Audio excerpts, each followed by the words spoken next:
ক্যামেরার সামনে সেরকমভাবে বলা অভ্যাস নেই, আর সাউন্ডটাও ঠিক ক্লিয়ার আসছিল না, ওই জন্য মাইক হাতে। যাক, স্বাধীন ভারতের প্রথম প্রধানমন্ত্রী ছিলেন পণ্ডিত জওহরলাল নেহরুজি, সেটা আমরা সকলেই জানা। কিন্তু আমরা অনেকেই জানি না তিনি ইতিহাসের খুব ভালো স্টুডেন্ট ছিলেন এবং ইতিহাসকে কীভাবে পড়তে হয়, কেমনভাবে পড়তে হয়, তিনি সেটা শিখিয়েছেন।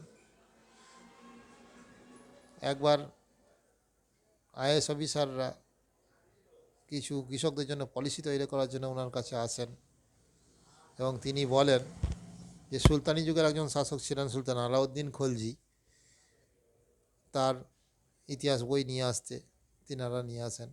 তো সুলতান আলাউদ্দিন খলজি 1296 থেকে 1360 সাল পর্যন্ত রাজত্ব করেন।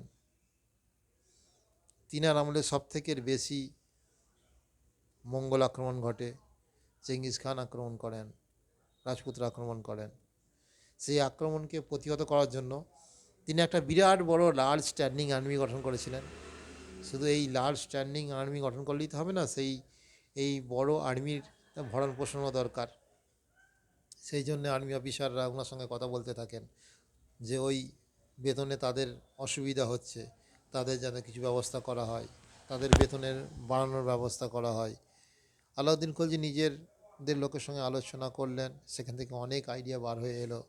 তার মধ্যে থেকে একটা আইডিয়া বেরোলো যে বাজার দর নিয়ন্ত্রণ করা, এবং আমরা সকলেই জানি সুলতান আলাউদ্দিন খলজি বাজার দর নিয়ন্ত্রণ করেছিলেন।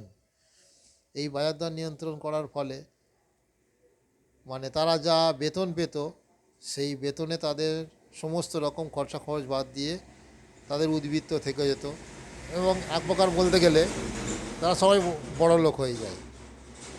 তো এই ঘটনা যখন বলেন তিনি, আইএএস অফিসাররা বলেন যে এর থেকে আমাদের কি নেওয়ার আছে বা আমরা কি করব, কারণ সে তো সুলতান আলাউদ্দিন খলজির সময়কালের ঘটনা, তাহলে এতে থেকে আমাদের এখন আমরা কি করব। তো তিনি হাসেন এবং বলেন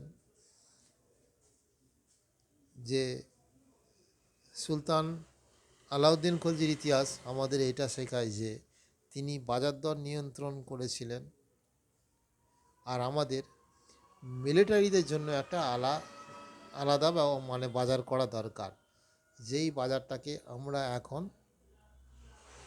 মিলিটারি ক্যান্টিন নামে চিনি। তো আলাউদ্দিন খলজিকে এই কিছুদিন আগে একটা হিন্দি সিনেমা এসেছিল, সেই সিনেমায় পাগল সানকি কুচবি খানেওয়ালা দেখিয়েছিলেন, কিন্তু তিনি মোটেও সেরকম ছিলেন না। তিনি ছিলেন স্মার্ট, ইন্টেলিজেন্ট, অনেস্ট টাইম। তো আলাউদ্দিন খলজি যদি এতই খারাপ হতেন, তাহলে ইন্ডিয়ান গভর্নমেন্ট কেন তার এই রুলসটা কপি করলেন?